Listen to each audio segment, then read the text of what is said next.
অদিতির রন্ধনশালাতে আপনাদের সবাইকে স্বাগত। আজকে নিয়ে চলে এসেছি গরমের একটি স্পেশাল রেসিপি। গরমকালে যেটি প্রতিটি বাঙালির খুবই পছন্দ, সজনে ডাঁটা দিয়ে জ্যান্ত রুই মাছের ঝোল। দেখতেই পাচ্ছেন যে মাছটি একদম নড়ছে। মাছটি আমরা পুকুর থেকেই ধরেছি, জ্যান্ত রুই মাছ।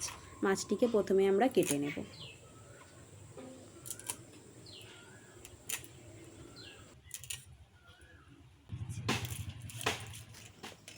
মাছটির আঁশটা ছাড়ানোর পর এবার মাছটিকে আমরা পিস পিস করে কেটে নিচ্ছি।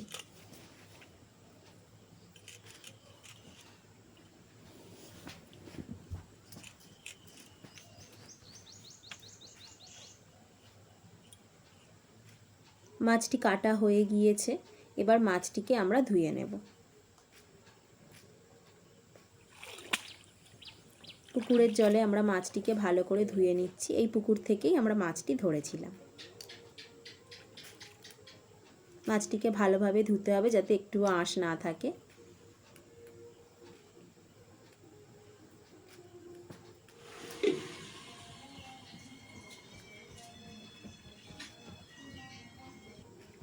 এবার আমরা আলুটাকে ছাড়িয়ে নিচ্ছি।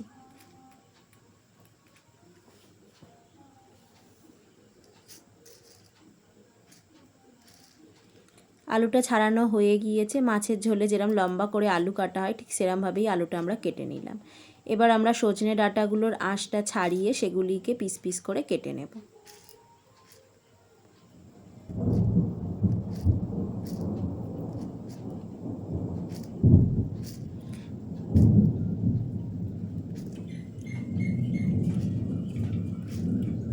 ডাঁটা কাটা হয়ে গিয়েছে, এবার আমরা একটা টমেটো কুচি করে কেটে নেব।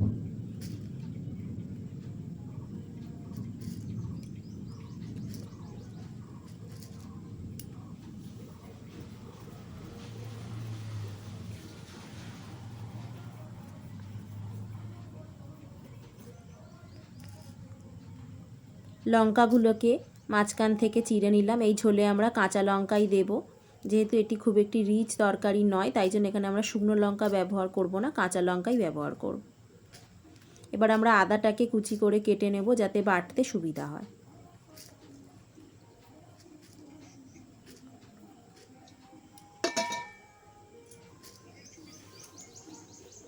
শিলটাকে একটু ভালো করে ধুয়ে নিচ্ছি।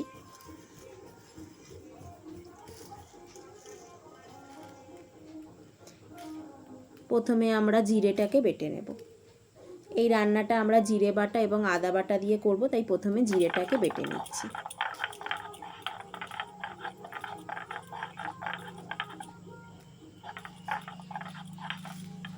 জিরেটা বাটা হয়ে গিয়েছে, সেটিকে একটি পাত্রে তুলে রেখে দিলাম।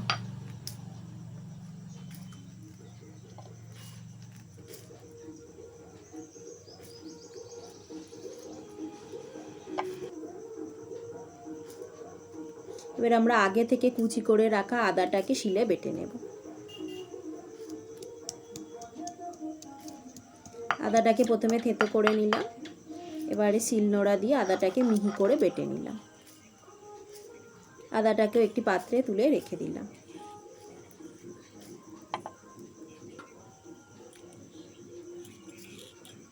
শিল ধোয়া জলটা আমরা একটি বাটিতে রাখছি, এটি পরে ব্যবহার করব রান্নায় দিতে। শিল ধোয়া জল রান্নায় দিলে রান্নার স্বাদ ভালো হয়। এবার আমরা জল থেকে আলু এবং ডাঁটাগুলোকে পরিষ্কার করে ধুয়ে তুলে নিলাম।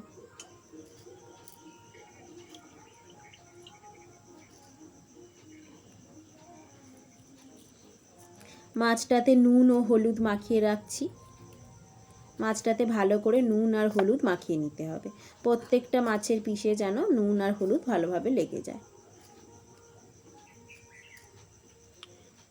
যেহেতু এই রান্নাটায় আর অন্য কোনো মশলা পড়ে না, তাই এই রান্নাটায় গোটা জিরে আদা বেটে ব্যবহার করলে তরকারির স্বাদ খুবই ভালো হয়। এটি খুবই একটি হালকা রান্না, গরমকালের একদম উপযুক্ত রান্না। এই রান্নাতে বেশি তেল মরিচ মশলা দিতে লাগে না, রান্নাটি সাদামাটাই ভালো লাগে। উনুনটাকে ধরিয়ে নিলাম, ধরিয়ে নিয়ে তাতে কড়াটা বসিয়ে দিলাম। কড়াটা একটু গরম হলেই কড়ার মধ্যে দিয়ে দিলাম তেল।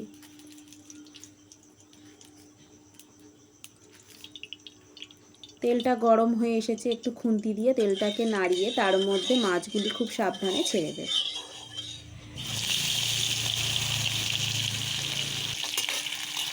মাছের পিসগুলো একটা একটা করে সবই তেলের মধ্যে দিয়ে দিলাম।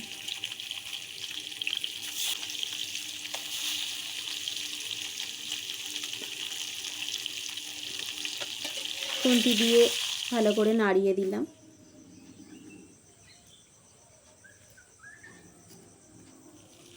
দেখতেই পাচ্ছেন যে মাছগুলো ভাজা ভাজা হয়ে এসেছে। এবার আমরা মাছগুলিকে একটি বাটিতে তুলে নেব।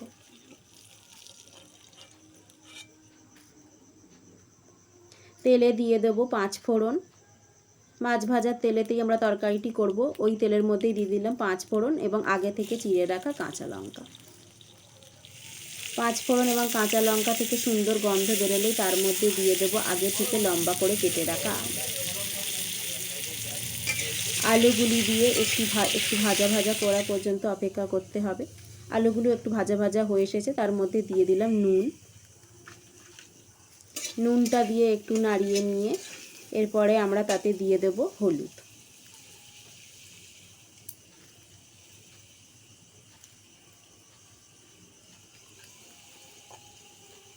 হলুদটা দিয়ে আলুগুলিকে একটু ভালো করে নেড়ে দিতে হবে, যাতে হলুদের কাঁচা গন্ধটা চলে যায়। হলুদের কাঁচা গন্ধটা চলে গেলে আমরা যে আদা জিরে বাটাটা বেটে রেখেছিলাম তাতে শিল ধোয়া জলটা দিয়ে একটু গুলে সেই মশলাটা তার মধ্যে দিয়ে দিলাম। সরাসরিও আপনারা দিতে পারেন, আমরা ওই জলটাতে গুলে মশলাটা দিয়েছি, তাতে মশলাটা সমস্ত আলুর সাথে ভালোভাবে মিশে যাবে। এরপরে আমরা তাতে দিয়ে দিলাম আগে থেকে কুচি করে রাখা টমেটো। টমেটোটা দিয়ে ভালো করে নাড়াচাড়া করতে হবে যাতে টমেটোটা একটু নরম হয়ে যায়। টমেটো নরম হয়ে গিয়েছে, এর মধ্যে দিয়ে দিলাম ডাঁটা আর আলু টমেটো সমস্ত কিছুকে খুব ভালো করে কষতে হবে। সমস্ত কিছু ভালোভাবে কষা হয়ে যাওয়ার পর আমরা এতে দিয়ে দেব পরিমাণ মতো জল। যেহেতু এটি একটি পাতলা ঝোল তাই এতে জলের পরিমাণটা একটু বেশি। আপনারা আপনাদের পছন্দ মতো জলের পরিমাণটা বাড়াতে অথবা কমাতে পারেন।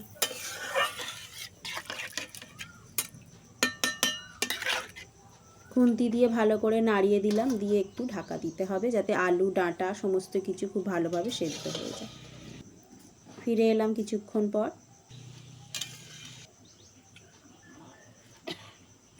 এবার আমরা ঝোলটা ফুটে উঠলেই তার মধ্যে দিয়ে দেবো আগে থেকে ভেজে রাখা মাছ।